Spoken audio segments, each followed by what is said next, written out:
Sobat ASN, selamat datang di podcast Nongki Cantik Bikin Otak Makin Berisi. Kali ini kita akan membahas 3 topik penting. Yang pertama adalah narkoba, yang kedua adalah cybercrime, yang ketiga adalah hate speech. Kita langsung mulai saja untuk pembahasan pertama, yaitu topik mengenai narkoba. Nah, kakak-kakak, menurut kakak-kakak ini jenis-jenis narkobanya apa aja, boleh dijawab? Sebenarnya jenis narkoba ini sangat banyak ya. Iya, tapi kalau yang sering kita dengar tuh biasanya kayak sabu-sabu atau ganja, ganja, kokain, heroin, morfin, itu sih. iya. Jadi narkoba ini kan merupakan salah satu isu kontemporer yang sudah kita pelajari sebenarnya di pembelajaran MOOC. Berarti sudah bisa dipastikan bahwa kakak-kakak ini paham betul mengenai topik narkoba ini ya.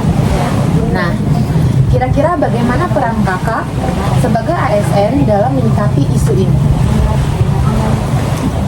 Bisa Aku duluan ya. Boleh. Meningkatkan kesadaran, pengetahuan tentang bahayanya narkoba. Oke.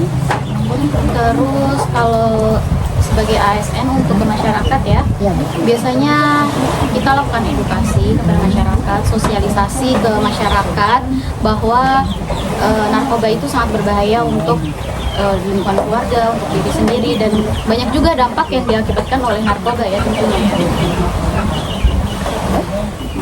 baik, lanjut ke pertanyaan selanjutnya, yaitu misalnya kalau sudah ada misal kerabat kakak ada yang terjerat dengan kasus narkoba, itu kira-kira penanganannya seperti apa?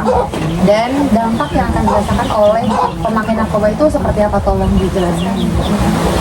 Kalau udah terdampak, biasanya kan kita ada di Indonesia itu kan disediakan tempat rehabilitasi ya, Iya, betul. untuk apa ya, Pemakai narkoba ini pemakai narkoba biar direhabilitasi. kembali sehat lagi. Terus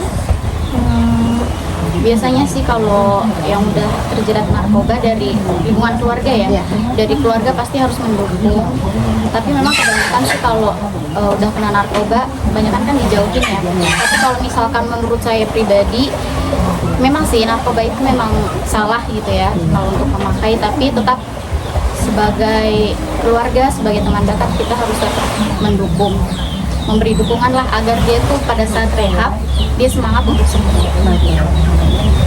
Oke, terima kasih. Sekarang kita akan lanjut ke topik kedua, yaitu cybercrime. Nah, pertanyaan saya yang pertama nih, pernah nggak kakak kena hack gitu di akun medsosnya? Boleh Kak Tasya jawab?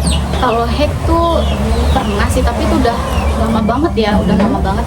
Waktu itu di Facebook, saya tuh pengguna tuh udah lama lah menggunakan Facebook ya sebagai pengguna.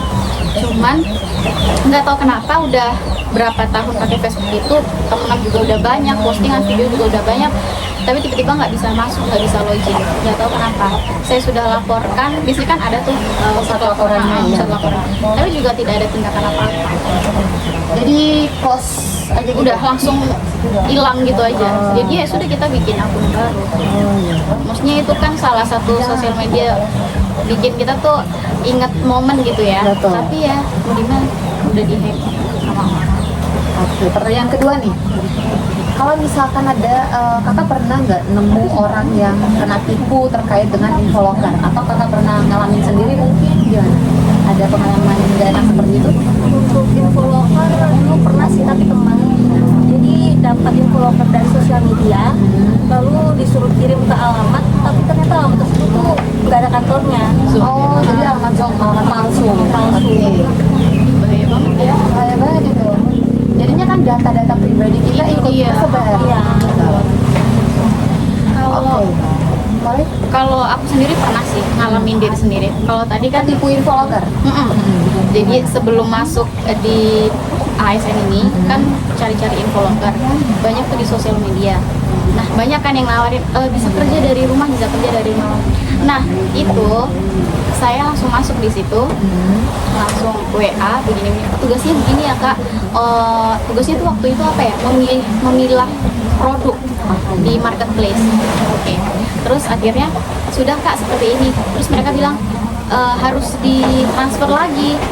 Saya transfer pertama 50.000. Transfer ini untuk keperluan apa? Untuk pekerjaan itu. Oh, untuk pekerjaan itu. Iya, jadi tuh kayak di marketplace itu ada harganya. Iya. Nanti kita langsung sesuaikan transferannya dengan harganya itu, harga produknya. Udah. Terus kemudian udah selesai kak. Iya sudah. Nanti penarikannya bisa sampai di tugas 3 ya gitu. Tapi kalau kakak nggak mau nariknya mau di akhir, kakak lanjutin aja. Tapi harus transfer lagi. Nah, saya transfer lagi tuh udah 2 kali kan. Itu udah berapa ya?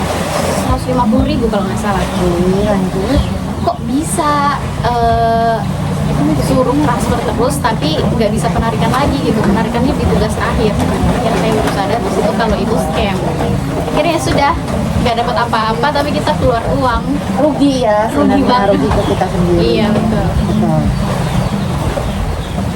Nah, terus apa namanya, dampak dari cybercrime ini yang kakak rasakan tuh apa aja? Dan cara ngatasinnya kayak gimana? Kalau dari yang pasti kerugian finansial ya, Betul, yang pertama. kerugian finansial, Kerugian finansial. terus pencurian identitas juga, karena kita sudah pasti memasukkan kayak contoh KTP, kartu Identitas keluarga. diri ya. Terus privasi kita juga sudah terumbar di halayak kan jadinya. Ya sudah.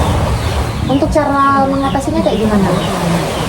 Kalau dari diri saya karena udah pengalaman, saya akan lebih berhati-hati dan dicari dulu itu tuh beneran nggak perusahaannya itu legal atau tidak, terdaftar atau tidak. Kalau misalkan, dan juga salah satu triknya itu saya lihat di TikTok ya biasanya ya, di situ kan banyak informasi. Kalau misalkan memang ternyata ini PT ini legal gitu dan banyak penipuan, ya sudah saya Nggak akan melanjutkan prosesnya. nggak akan. Oke, itu mungkin menurut saya cukup untuk pertanyaan cybercrime. Terus kita lanjut ke topik ketiga, yaitu hate speech. Pertanyaan pertama nih, bagaimana tanggapan kakak mengenai hate speech ini? Itu bisa dijawab? Siapa? Bisa? Hate speech yang biasanya terjadi di lingkungan masyarakat ya, seperti menyebarkan stereotip negatif tentang kelompok tertentu, terus penggunaan tentang suku, ras, agama yang paling sering terjadi ya di lingkungan kita. Itu sih. Kalau menurut kak Tasya? Kalau menurut saya itu lebih ke penghasutan kali ya. Iya, betul. Penghasutan, jadi orang menghasut orang lain atau kelompok orang untuk membenci misalnya suatu ras, suatu agama, suatu suku, seperti itu sih. Pertanyaan kedua nih, pernah nggak kakak-kakak ini secara langsung mengalami hate speech ini? Mungkin di lingkungan kerja atau di lingkungan sekitar tempat tinggal kakak-kakak? Kalau dari saya sih nggak pernah. Kalau di lingkungan kerja juga nggak ada, alhamdulillah. Kalau di lingkungan sekitar nggak juga ya, karena kebetulan kan saya kos ya, apalagi kan di wilayah kos itu tuh semuanya juga kerja, jadi ya sudah kayak pribadi masing-masing aja gitu, jadi nggak ada sih hate speech gitu. Hate speech nggak ada sih, cuman biasanya kayak keributan anak kecil ya. Biasa mereka sudah sering mengeluarkan kata-kata kasar, diskriminatif, provokatif. Oke. Pertanyaan ketiga mungkin menjadi pertanyaan terakhir, yaitu adalah dampak dari hate speech itu seperti apa dan cara menyikapinya kayak gimana? Dampaknya memicu konflik sosial, jadi pertengkaran, ribut, terus menimbulkan perpecahan. Bisa sampai kekerasan fisik, terus diskriminasi, banyak sih sebenarnya dampaknya itu. Kalau menurut kita sih segitu sih. Gitu ya. Mungkin itu jadi pertanyaan terakhir dari saya. Terima kasih Sobat ASLM sudah menemani podcast Nongki Cantik bikin otak makin berisi. Jadi kesimpulan bahasan kita kali ini adalah jauhi narkoba dan jangan pernah ada niat sedikit pun untuk mencoba narkoba itu. Kemudian hati-hati dalam bersosial media.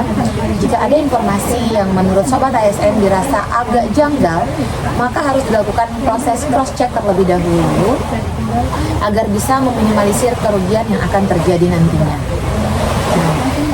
Selanjutnya yaitu jangan menyebarkan hasutan yang tidak berdasar dan selalu menjaga etika dalam berkomunikasi di media sosial dan juga media nyata. Terima kasih, salam sehat semuanya. Salam sehat semuanya.